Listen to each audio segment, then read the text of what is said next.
Olá, meus amigos, olá, minhas amigas. Sou o professor Luiz Antônio de Carvalho, estou aqui para ministrar mais uma aula para vocês, uma aula de conhecimentos bancários. Esse aqui é um conteúdo que o professor avalia que é o conteúdo intermediário.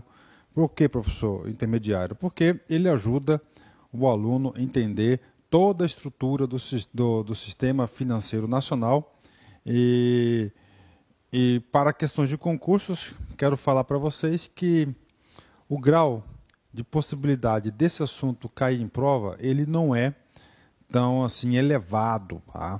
Mas ele pode cair.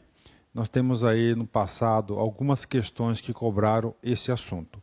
E é um assunto muito importante na economia brasileira, é um marco na história do Banco Central, na história da solidificação do sistema bancário, na credibilidade e na diminuição do risco sistêmico. E claro, também esse sistema aqui de pagamentos brasileiro, ele ajudou a diminuir o risco Brasil lá fora, na visão daqueles que estão lá fora que querem investir aqui no Brasil. Ok? Então vamos lá. Como eu sempre faço, eu gosto de explicar ao aluno montando modelos mentais. Por exemplo, o nome dessa aula chama-se Sistema de Pagamentos Brasileiro. O que é um sistema? Sistema é algo articulado entre si que tem um objetivo pré-determinado. Qual é o objetivo desse sistema? Olha só, sistema de pagamentos. Professor, nós estamos estudando conhecimentos bancários.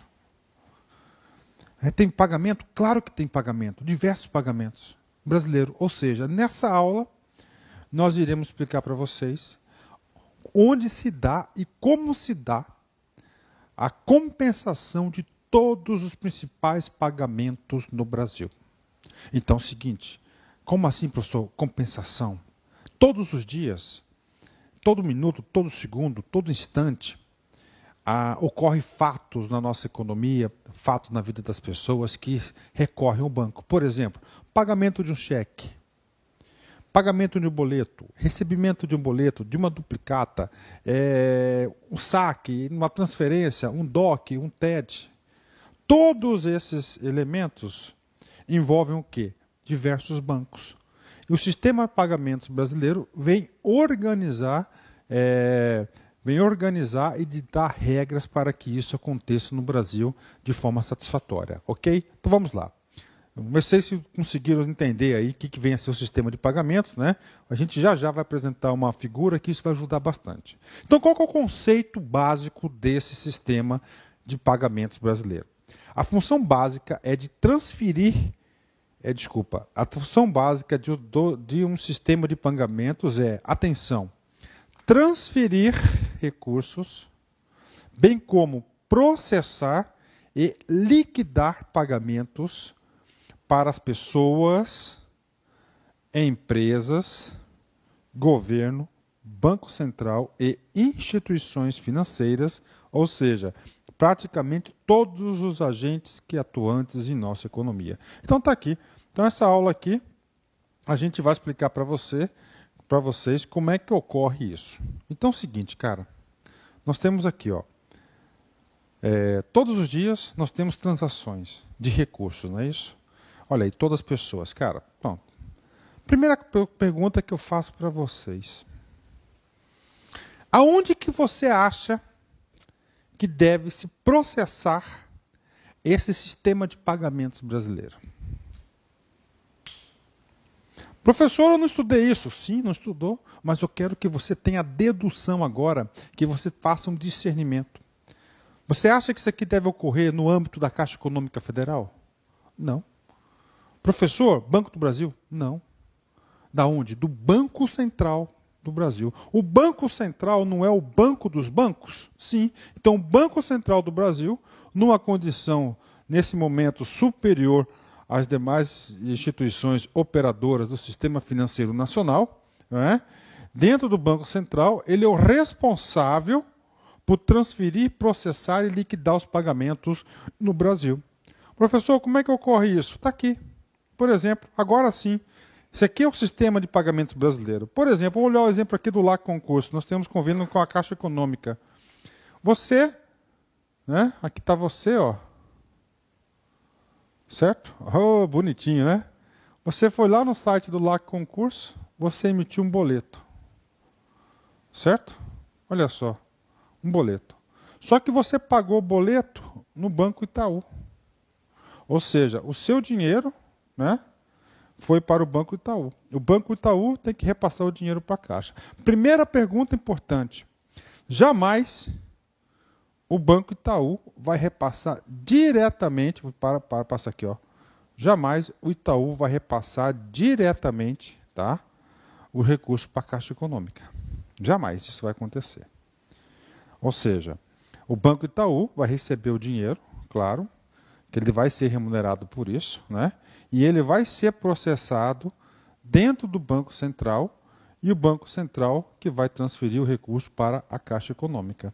Para que isso? Para normatizar, controlar, regulamentar, supervisionar as operações e para consolidar o sistema de pagamento. Então, isso aqui que é o sistema de pagamentos brasileiro. Esse cara aqui dentro do Banco Central, ele criou um sistema chamado STR, Sistema de Transferência de Reservas. Por quê, professor? Olha só, esse boleto aqui foi de R$100. Só que o Banco Itaú emitiu também um boleto para um cara do Banco Itaú e a Caixa Econômica aqui que recebeu. Não é isso? Então é o seguinte, a Caixa Econômica vai ter uma reserva, ele vai ter um débito com o Banco Itaú e um crédito com o Banco Itaú. Então faz o quê? A tal da compensação real. Então isso que é o sistema de pagamentos brasileiro. Professor, sem esse cara aqui, vira um caos o Brasil. Não só o Brasil, mas qualquer país. Então isso aqui que é o sistema de pagamentos brasileiro. Professor, legal, hein? Rapaz, muito bom isso aqui. Então, até nesse momento da aula, o meu objetivo não é detalhar as operações, né, mas sim passar para vocês um modelo mental na qual, quando o examinador na prova fale do sistema de pagamentos brasileiro, você tem essa noção. Então, resumindo, fica dentro do Banco Central, o Banco Central que vai fazer a compensação de todas as operações financeiras do país. Por quê? Primeiro, todas as instituições financeiras, bancárias em especial, que movimentam aí 99% do capital brasileiro, todas elas, Caixa Econômica, HSBC, Itaú e Banco do Brasil, nesse exemplo, no caso, possuem contas dentro do Banco Central. Então, a HSBC tem uma continha lá, a Caixa tem outra, Itaú, o Banco do Brasil. Então, como todos os bancos têm contas no Banco Central, o Banco Central faz a administração dessa transferência de recursos. Tá certo? Ok?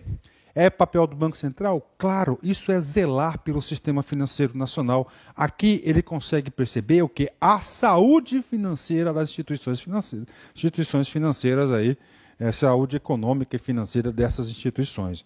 Bacana? Ok. Agora é o seguinte, para explicar esse sujeito aqui, nós temos que contar um pouco de história, né? Nós temos 3 momentos importantíssimos, né?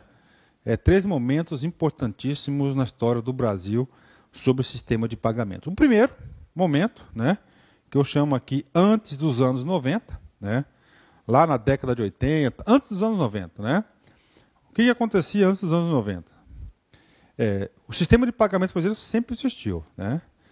Antes dos anos 90, o nosso sistema de pagamentos brasileiro, o SPB, era muito arcaico, lento, ultrapassado e necessitava de acelerar as transações mais rápidas. Ou seja, você pagou um boleto no Banco do Brasil na Caixa Econômica, a Caixa Econômica, o correntista, o cliente, recebia esse dinheiro o mais rápido possível. Tinha pouca tecnologia. Então, depois da década de 90, né, o objetivo principal do sistema de pagamentos brasileiro e o Banco Central era o quê? Agilizar, dar mais eficiência às operações para gerar mais negócio, fazer o dinheiro circular, não ficar parado entre bancos, né? Então isso é um pouco da história. Ok.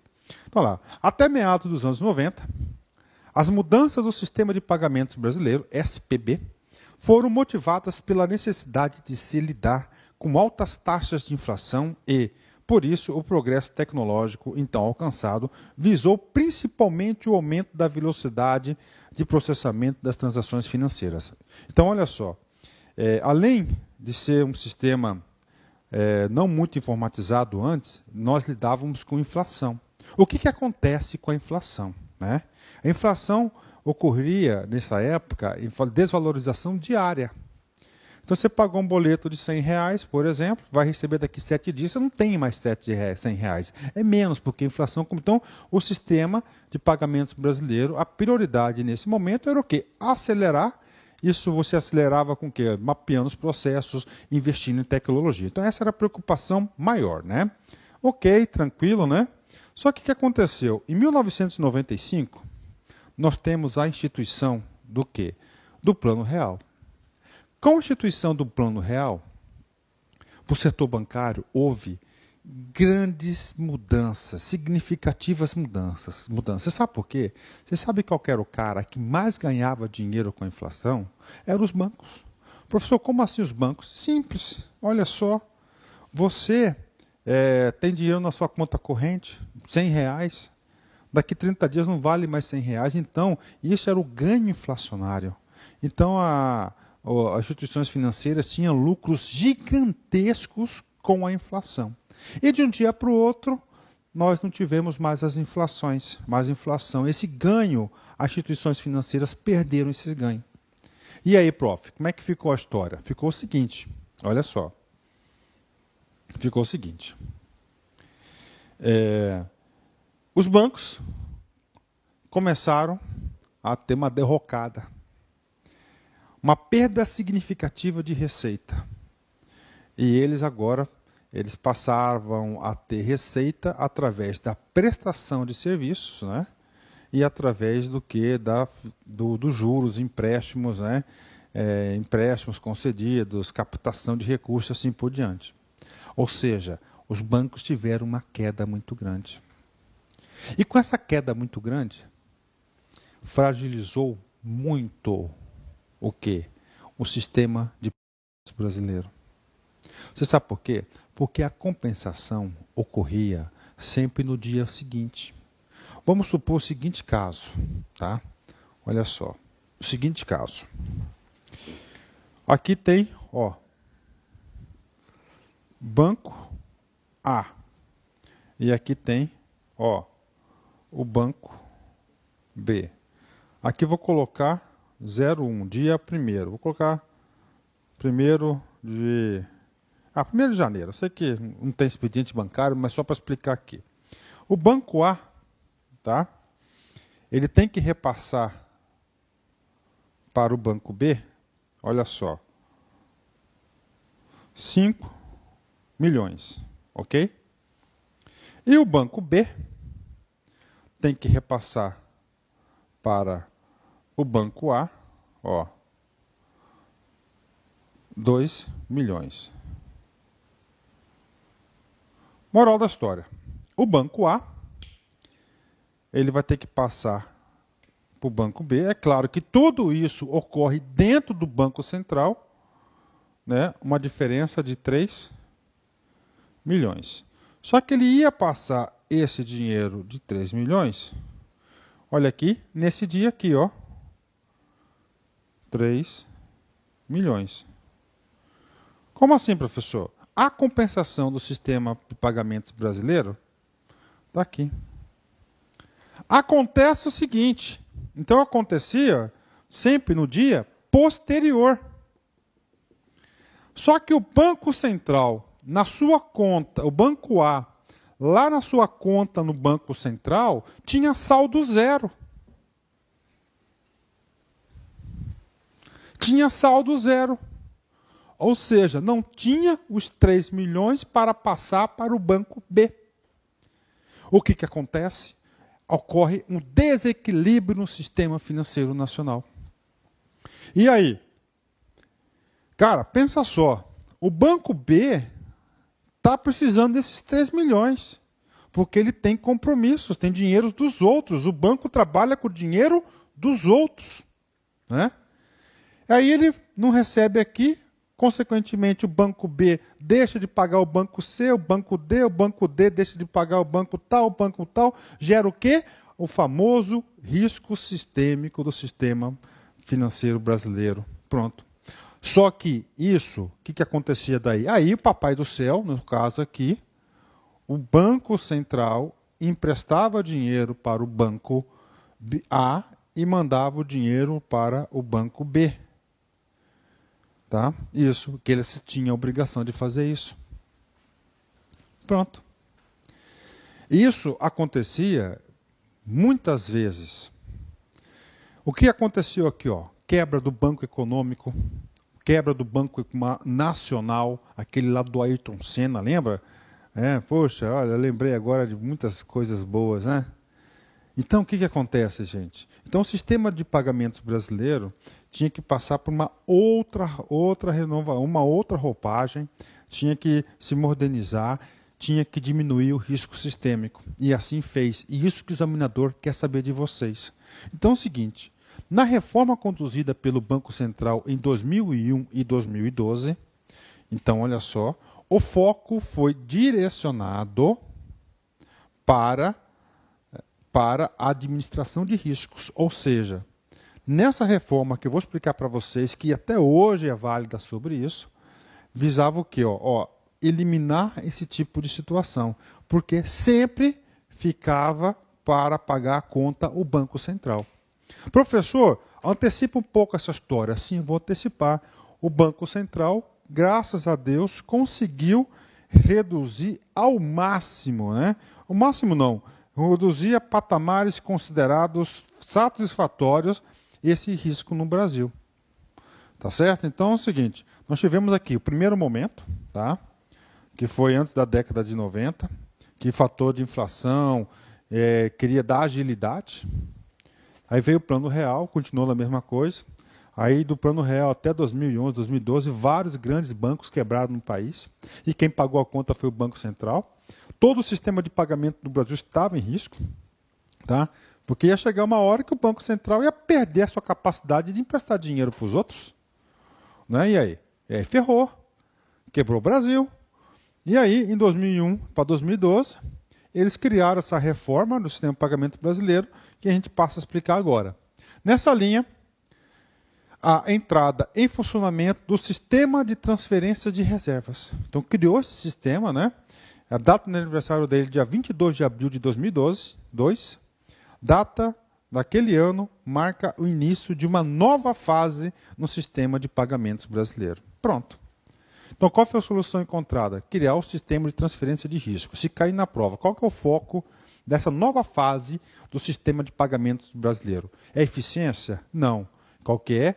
Administração dos riscos. Dois riscos, né? O risco de quê? De um banco ter que repassar dinheiro para o outro e não ter o dinheiro. Né?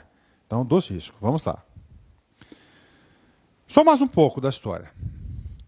Outra alteração importante ocorreu no regime de operações das contas das reservas bancárias. A partir de 24 de junho de 2002, depois de observada uma regra de transição, qualquer transferência de fundos entre contas da espécie passou a ser condicionada à existência de saldo suficiente de recursos na conta do participante emitente da correspondente ordem. Parou.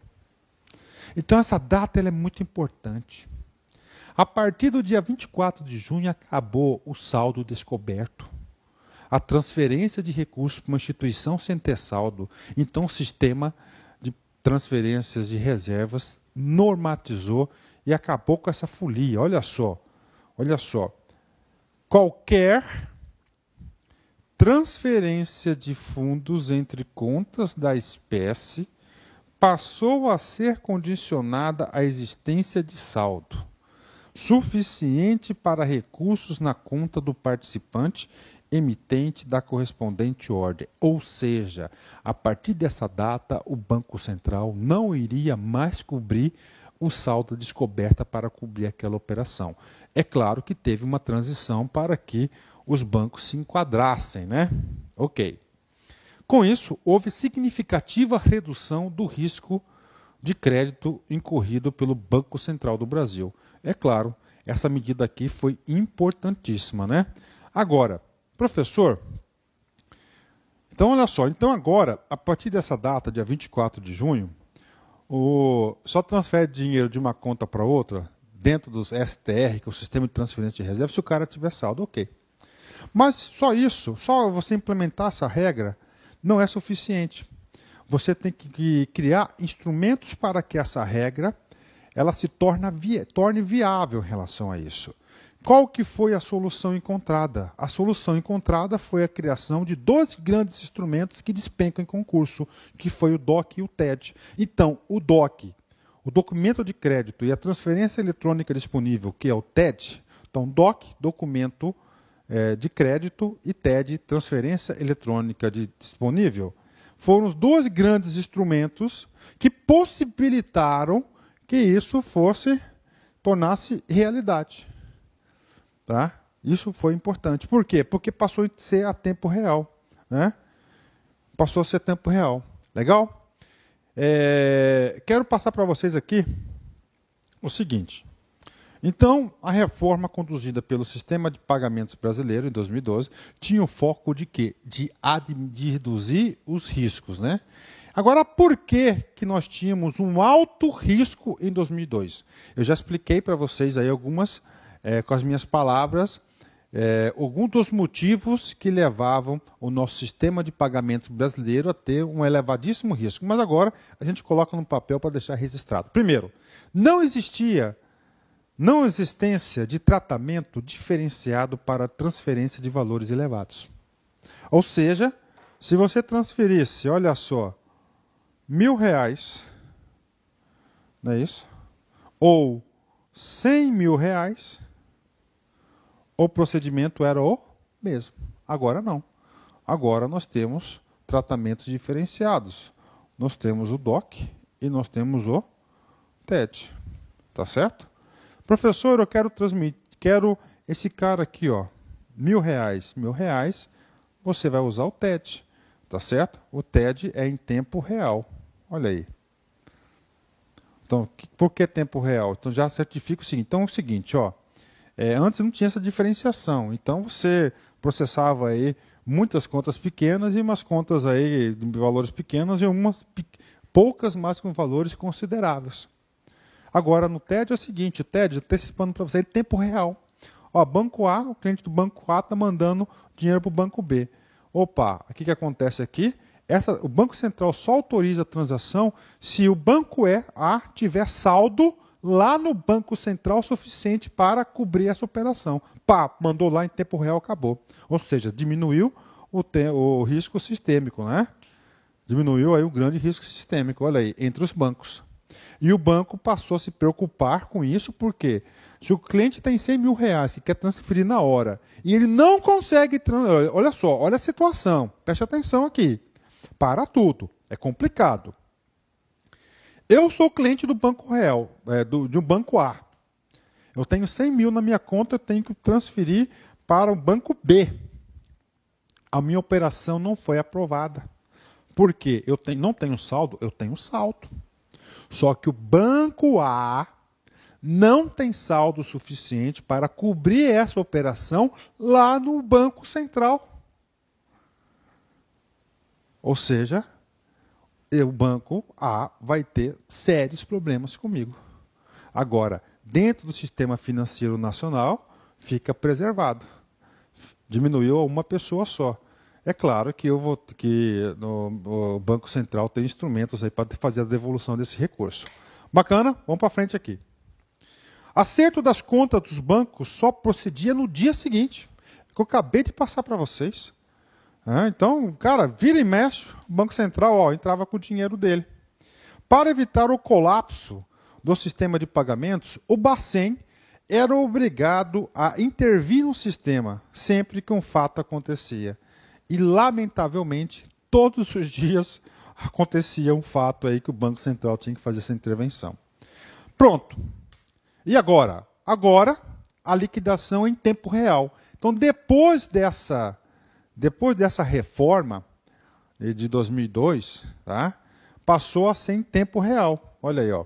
Passou a ser utilizada também operações com tempo real, operações por operação, a partir de 22 de abril de 2002, passou a ser utilizada também operações com títulos públicos federais cursados no Selic, o que tornou possível uma interconexão entre sistema e o STR. Ou seja, o que aconteceu aqui a partir de 2002? Depois de 2002, todos os sistemas de compensação passaram a integrar o sistema de transferência de reservas. Todos. Cheque, pagamento de títulos, tudo. Isso facilitou o quê? O controle e a organização. Legal? Ok? Mas, professor, eu nunca estudei esse negócio, professor, e estou entendendo. Cara, aqui é força de vontade, cara. É força de vontade. A força de vontade faz você superar expectativas, muitas coisas aí, tá certo? Então, olha só, um dos instrumentos que consolidou toda essa reforma para diminuir o risco sistêmico no Brasil e tornar as operações em tempo real foi o famoso TED, que é Transferência Eletrônica Disponível, e o DOC, que é o Documento de Crédito. Então temos TED, Transferência Eletrônica Disponível, e o DOC. Eles consideraram isso aí, né? O TED. Então é o seguinte. Surgimento da TED, da transferência, como alternativa de transferência com liquidação no mesmo dia, de valores iguais ou superiores a... Antes era R$5.000. Tá? Então, em 2002, o valor do TED era R$5.000. Depois, em 2012, passou para R$3.000. 2011 ou 2012, não lembro a data especificamente, passou para R$3.000. E agora, o valor do TED é de R$1.000. Então, é o seguinte. Hoje, atenção, hoje, o valor do TED é R$1.000. Professor, o que implica a redução de 5, depois 3 e agora R$1.000? Pergunto para você, essa redução aumentou ou diminuiu o risco sistêmico no Brasil? Claro que diminuiu o risco sistêmico. Por quê? Porque agora o TED é em tempo real e a compensação no mesmo dia. Lembra daquele diagnóstico que a gente passou para vocês, na qual tratava-se R$1.000 e R$100.000 a mesma coisa? A forma de você diferenciar a forma de tratamento foi o TED e o DOC. O TED para valores altos e o DOC para valores baixos. Então, moral da história, o que aconteceu? Isso aumentou a consistência do nosso sistema financeiro brasileiro. E eu digo para vocês que nosso sistema de pagamento, sistema financeiro brasileiro, ele é de primeiro mundo, cara. Primeiríssimo mundo, pode ter certeza disso, né? Então, esse aqui é o TED. Conceito do TED. A TED, Transferência Eletrônica Disponível, instituída em abril de 2002, é a ordem de transferência de fundos interbancária. Interbancária porque vai haver a compensação lá no banco, entre os bancos, né? Liquidada por intermédio de um sistema de liquidação de transferências, que esse sistema é o STR, Sistema de Transferência de Reservas, que ocorre lá no Banco Central do Brasil, né? E nós temos outro cara, que é o DOC. Então, o TED foi criado para quê? Para valores elevados. Antes 5.000, depois 3.000 e agora 1.000. Tá? O TED, a liquidação do TED ocorre no mesmo dia. E o DOC foi destinado para valores menores, valores menos expressivos, abaixo de 5.000.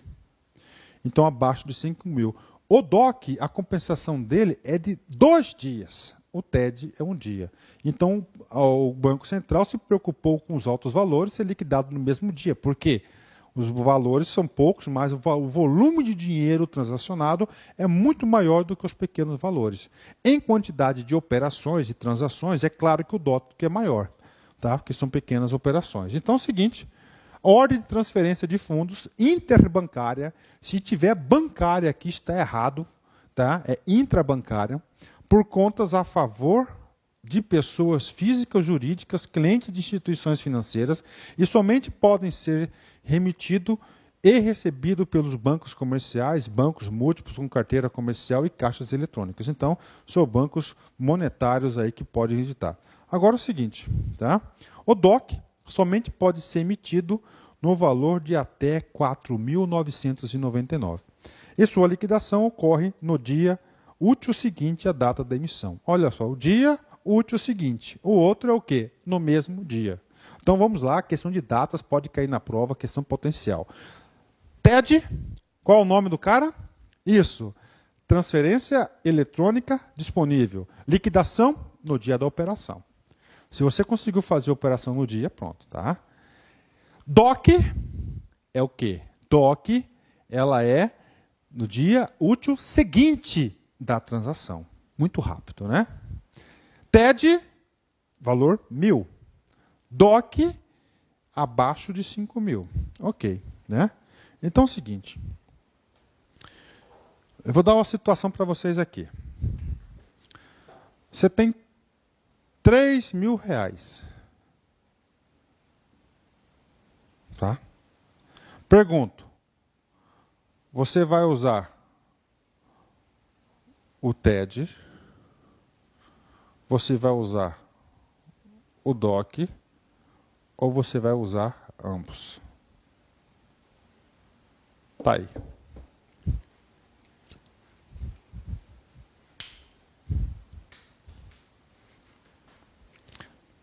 Vamos lá. R$3.000. Você vai usar o quê? Você pode usar o TED? Posso, porque o valor é superior a 1.000. Você pode usar o DOC? Pode, porque o valor é inferior a 5.000. Ou seja, a alternativa correta é a letra C, ambos. Tá aí. Professor, agora eu vou colocar umzinho aqui, R$13.000. R$13.000. Você pode utilizar o TED, o DOC ou ambos. Cara, nesse caso, você vai utilizar o TED. Por quê? É o valor superior a R$1.000. Professor, então 3.000 eu posso usar tanto o TED quanto o DOC? Sim, você pode escolher, sem problema nenhum. Agora, é o seguinte. Se você tem aqui, ó, R$300. R$300. Você vai usar o TED, o DOC ou ambos. Nesse caso, você vai usar exclusivamente o quê? O DOC. Professor, é tão simples assim? Sim. Lembrando, outro item para você. Vamos lá agora. Agora sim. Agora é detalhe do detalhe. Tá? Detalhe do detalhe.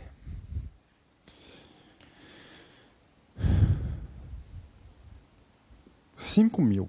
Você vai usar o TED, só o TED, só o DOC ou ambos.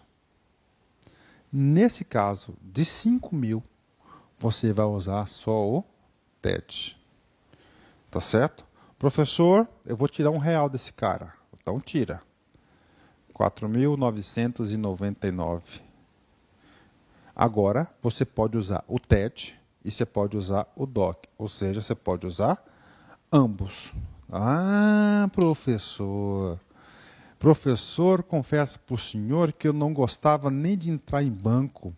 Depois da aula do senhor, eu comecei a gostar desse assunto. Cara, isso aqui é um assunto contagiante, cara. Isso aqui é um assunto que você vai estudando cada vez mais, você vai entendendo as coisas, como as coisas acontecem, né? Professor, agora eu consigo até discutir com o meu gerente da minha conta. Glória a Deus, né? Cara, isso aqui é um assunto, quando você pega um assunto que você nunca estudou, e se você já criar barreiras mentais, você vai ter uma dificuldade muito grande de aprendizado. Estudar para concurso é pensar positivo, você tem que ter essa energia. Tá? E TED e DOC são coisas que as pessoas usam no dia a dia. Tá? E vocês, como futuros bancários, com certeza vocês vão emitir muitos TEDs e muito DOC, né? TED e DOC cai bastante, viu?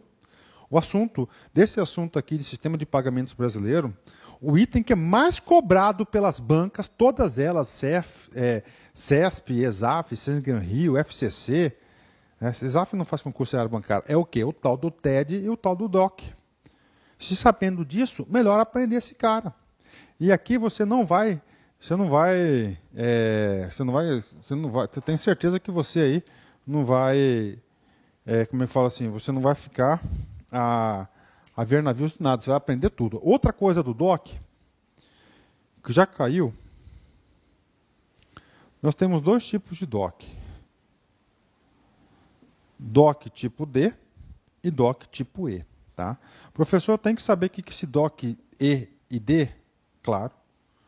Tá? O DOC D ele é utilizado para transferências com o mesmo CPF. O DOC E é CPF diferentes. Copiaram? Entendeu? Isso não está no slide. Então, sobre DOC, ainda falta esse assunto. DOC tipo D e DOC tipo E. O DOC tipo D são para transferências interbancárias entre bancos diferentes, tá certo? Mas para o mesmo CPF, ou seja, a mesma pessoa. O DOC tipo E são para CPFs diferentes, ok? Então tá aí para vocês aí mais uma informação e eu vou torcer muito, quero que vocês torçam junto comigo para que esse assunto caia na prova, cara. DOC E, DOC D, pode ter certeza que a minoria sabe desse assunto. Tá? Vamos lá. O cliente, as instituições financeiras, com destaque para os bancos, são os principais intermediários do sistema de pagamentos. Ok. O cliente bancário utiliza-se do sistema de pagamentos todas as vezes que emite cheque, faz compras com cartão de débito e de crédito, ou ainda quando efetua transferências de sua conta para outra, quer seja na mesma instituição financeira ou para outro banco. Então, esse sistema de pagamentos brasileiro está constantemente sendo utilizado, né? Vamos lá. Então, aqui está o cara aqui, né? Olha aí. A Caixa Econômica. Então, todo dia tem o quê? Essas transações.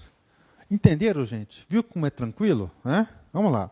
O que integra o sistema de pagamentos brasileiro? Ou seja, o que está dentro da câmara do STR, que é o Sistema de Transferência de Reservas. Vamos ver. Primeiro, serviço de compensação de cheques. Está aí. Segundo, sistema de compensação e liquidação de ordens eletrônicas de débito e crédito. Passou o cartão de débito, caiu lá. Crédito, caiu lá. Né? Sistema de transferência de fundos. Sistema de compensação e de liquidação de operações com títulos e valores mobiliários, ou seja, lá o mercado de valores aqui, de bolsa, né? Sistema de compensação e liquidação de operações realizadas em bolsas de mercadorias e futuros. Cara, tem que saber item a item. O cara manda isso aqui, troca aqui o textozinho aqui, cara, manda na prova, poucos alunos acertam, hein? Sistema que envolve operações com derivativos financeiros. Sistema de transferência de outros ativos financeiros, né? Então, beleza, tá aí, ok, né? Fechou, né? Aí o seguinte, então já expliquei para vocês quais são os produtos que são compensados. Agora, um marco importante também é a Lei 10.214 de 2001. Por que aconteceu? Em 2001 e 2012, estava se tendo uma grande reformulação, uma nova fase no sistema de pagamentos brasileiro. Com foco de quê? Reduzir os custos. Né? Certo. O que acontece? O Banco Central mobilizou todo o sistema, falou, agora não, agora a gente tem que normatizar esse cara aí até para diminuir o risco. Ok. E o governo brasileiro editou essa lei, a 10.214, que é considerado como parceria bancária, onde obrigaram a todos os componentes atuantes do sistema financeiro nacional a participar desse sistema. Então foi essa lei, tá certo, que obrigou a todos os operantes do sistema financeiro nacional a participar desse sistema. Nesse sentido, a Lei 10.214, de março de 2001, reconheceu a compensação multilateral dos sistemas de compensação e liquidação e estabeleceu que, em todo o sistema de compensação multilateral, considerado sistematicamente importante, a correspondente entidade operadora deve atuar como contraparte central e assegurar a liquidação de todas as operações cursadas. Está aí para vocês. Então, isso aqui veio unificar todas as funções multilaterais de crédito do sistema brasileiro. Professor, pergunta que não quer calar. Eu preciso ler essa lei? Papo sério? Não precisa. Para concurso de carreiras bancárias, não há necessidade. Agora, se você for concorrer para o cargo de analista do Banco Central, vai ter que comer essa lei. Literalmente, pedacinho por pedacinho, tá? Então, tá a dica para vocês aí. Porque também me preocupo em ocupar o tempo de vocês com conteúdo importante. Aquilo que não é importante, o professor aqui é papo reto. O professor fala, né? Tranquilo. Vamos lá, diminuição do risco. Todas essas alterações tiveram o propósito de fortalecer o sistema financeiro, dando assim continuidade à estruturação iniciada em 95. O que aconteceu em 95? Criação do Plano Real, estabilização. Nisso aí, cara, o que aconteceu? Vários bancos aí tiveram consequências seríssimas. Então o risco no Brasil estava elevadíssimo. Ninguém queria colocar dinheiro aqui, né? Então em 95, como os bancos aí estavam passando sérias dificuldades, o Brasil criou o tal do PROER e o PROES, que é o quê? Que é o Programa de Estímulo e Reestruturação ao Fortalecimento do Sistema Nacional, que salvou vários bancos aí no Brasil. E mais adiante o Programa de Incentivo e Redução da Participação do Setor Público Estadual nas Atividades Bancárias, o PROES. Então temos o PROER e o PROES, esses dois grandes incentivos aí de reestruturação. Agora vamos falar um pouquinho sobre o STR. O que é o STR? O STR é o sistema que administra todos esses pagamentos no Brasil. Tá certo? Que diminuiu o risco sistêmico, onde ele faz a compensação de todas as grandes câmaras de compensação no Brasil, é lá no STR. Então o STR é, por assim dizer, o centro de liquidação das operações interbancárias em decorrência da conjugação dos fatos. Primeiro, a disposição legal, que é a nossa Bíblia, 4.595. Todas as instituições bancárias, instituições que captam depósito à vista, têm de manter as suas disponibilidades de recursos no Banco Central do Brasil. As liquidações, ok, agora vamos lá. O que aconteceu? O grande trunfo disso, do STR, do TED e do DOC, é um só. Que as operações só passam a ser confirmadas em tempo real. Então, o nome disso técnico lá no Banco Central chama LBTR. Professor, se na minha prova caiu esse tal do LBTR, lá no comando da questão. Se caiu no comando da questão isso, você pode ter absoluta certeza que está querendo cobrar um assunto chamado Sistema de Pagamentos Brasileiro. Então, a liquidação bruta em tempo real, as liquidações financeiras de todos os sistemas de liquidação, sejam ativos, sejam a transferência de fundos, cursam o STR de forma bruta e em tempo real. Essas liquidações financeiras são realizadas por meio de contas de liquidação tituladas pelos sistemas de liquidação e pelos participantes do Banco Central. Além de serem liquidadas por intermédio do STR, que é o Centro de Liquidação das Operações Interbancárias, transferências interbancárias de fundos também são liquidadas por intermédio do Sistema de Transferência de Fundos, SINTRAF, do Sistema de Liquidação Diferida de Transferência de Ordem de Crédito, SILOC, e a Centralizadora de Compensação de Cheques. Professor, eu estou doido, professor. Então nós temos aqui, ó, o CITRAF, o SILOC e a COMP. COMP compensa cheques. CITRAF, fundos. Diferida transferência de cartão de crédito, SILOC. Então essas são três grandes câmaras de compensação. O que o STR fez? Trouxe essas câmaras para cá.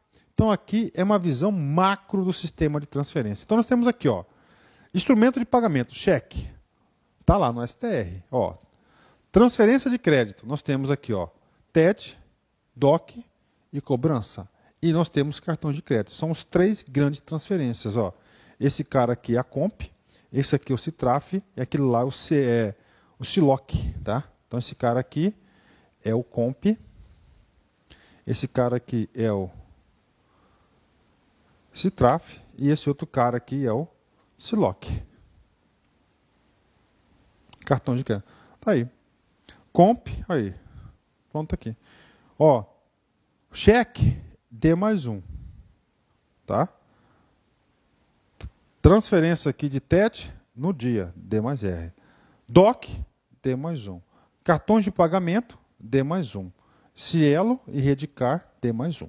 Atenção! Atenção! Desses todos aqui, qual que tem o maior volume? Esse cara aqui, ó, de o quê? De recursos. Isso aqui acontece em tempo real. Todas essas transações passam lá pelo STR, que é o Sistema de Pagamentos Brasileiro.